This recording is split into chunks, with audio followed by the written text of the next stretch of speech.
What the hell are you saying? You housekeeper, my mother-in-law snapped. What? A housekeeper? I'm freaking out. Yes, you're like a housekeeper in this house, she continued.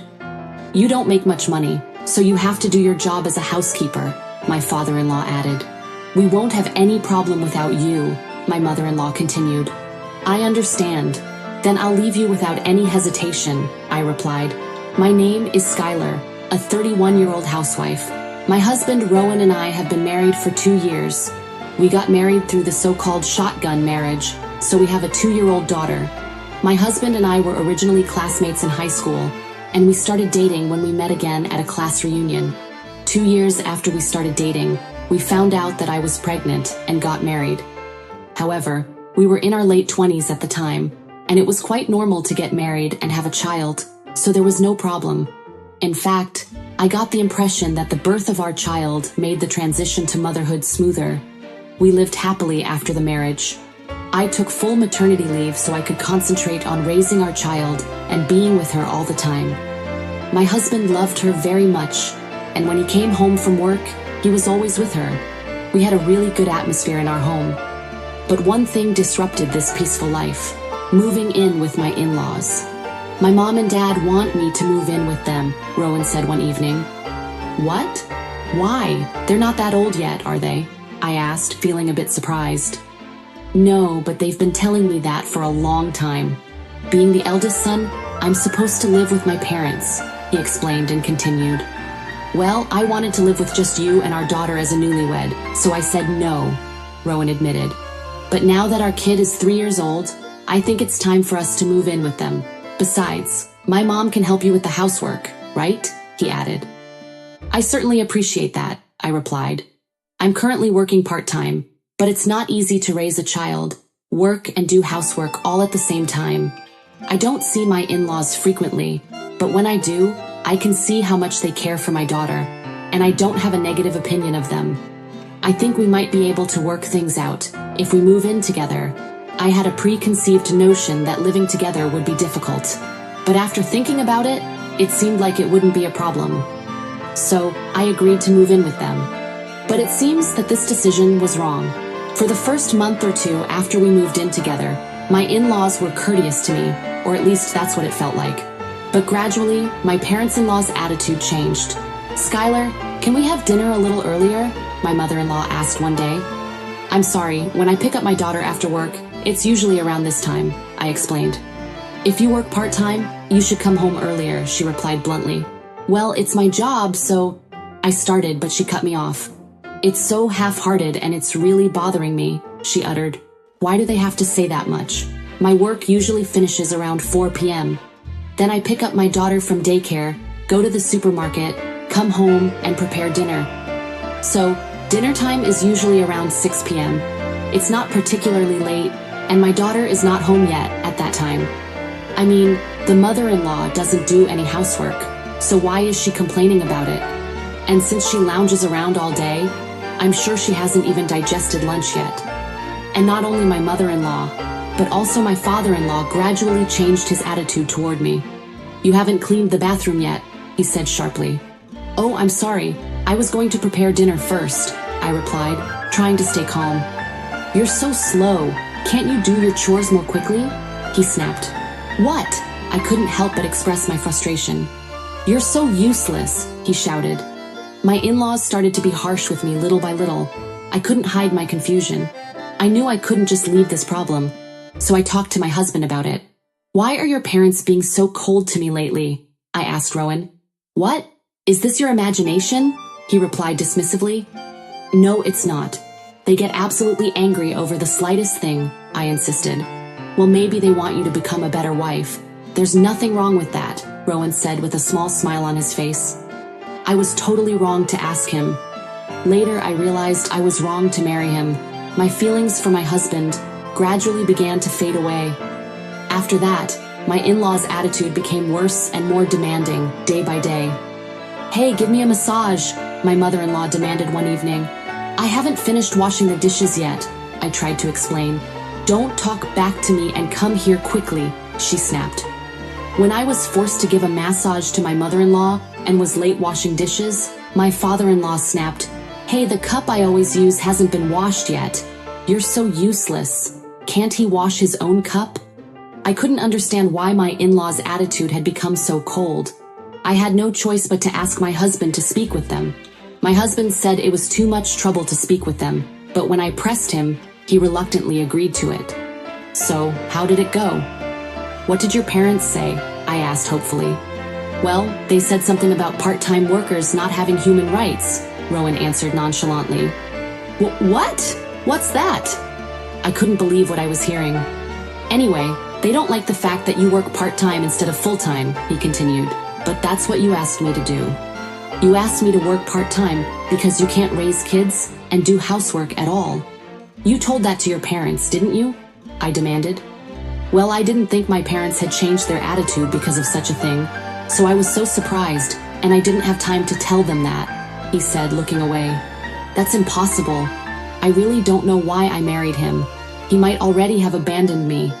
I had half considered divorce immediately. I've lived like that for the sake of my daughter. There should be a father. But then one day I witnessed a terrible scene. It was the weekend, and I was shopping at a grocery store. When I came home, my mother-in-law was sitting in the living room with my daughter. She suddenly said the most unbelievable thing to my daughter. "Oh, if you were a boy, I would have been happier. Why did it have to be a girl? It's such a shame," she stated. I couldn't believe my ears. Could she be saying this to a 3-year-old child? I stepped in and said, "Mother, please don't talk to my daughter like that." She looked startled and uttered, "Oh, I didn't know you were home. Please take back what you just said," I demanded. "No, why should I take back what I meant?" She resented. "What if she gets traumatized?" I explained. "She doesn't understand what I said. You're overreacting," she excused herself. I had already lost my patience. "It's not about what she understands. It's about what you're teaching her. I won't let you harass my daughter," I said angrily. "Harass you?" she shot back. "When have I ever harassed you? Are you pretend like you don't know? If you're not aware of it, you have a very twisted character," I responded. You! What are you talking about, a housekeeper?" my mother-in-law asked, and I could feel her anger rising. "A housekeeper?" I asked, perplexed. "That's right. You're just a housekeeper in this house," she snapped. While we were arguing, my father-in-law came into the living room. "So noisy, I can't even read the paper. What's going on here?" he asked. My mother-in-law quickly pointed at me. "She's trying to start a fight with me," she stated. "What? She's got a lot of nerve for a housekeeper," he muttered, clearly uninterested. I couldn't believe what I was hearing. "I see. You two call me a housekeeper right behind my back. You guys really are a bunch of assholes, aren't you?" I accused them. "Screw you. I don't deserve to be made fun of by a bum who works only part-time. You don't make much money, so you have to take care of the house as a housekeeper," my father-in-law said angrily. "And you don't get to challenge your mother-in-law. You're worse than a housekeeper. You should leave already," he added. "You got pregnant just to get our son's money so he wouldn't run away. That's what a woman with a bad character like you would do. We won't have any problems without you," my mother-in-law concluded. I stood my ground. "Say whatever you want, that's enough. You all need a reality check," I finished. I decided right then to pack my bags and leave the house with my daughter. Just then, my husband, who had gone fishing, came back. "Oh, Skylar, what are you doing with such a big suitcase?" he asked, confused. "I've been fired as a housekeeper," I replied coldly. "What?" he said, his face paling. "I won't be coming back to this house anymore, so good luck on your own," I said, pushing past him. My mother-in-law sneered as she watched me leave. "Well, now my son's earnings won't have to be exploited," she smirked. My husband's face was pale, but since he didn't say anything at this point, I was done. I took my daughter and went to my parents' house. The next day, I got a call from my mother-in-law. "Hello? Do you still want something from me?" I asked irritably. "Oh, Skylar, I'm sorry for the terrible things I said yesterday," she began, her tone suddenly soft.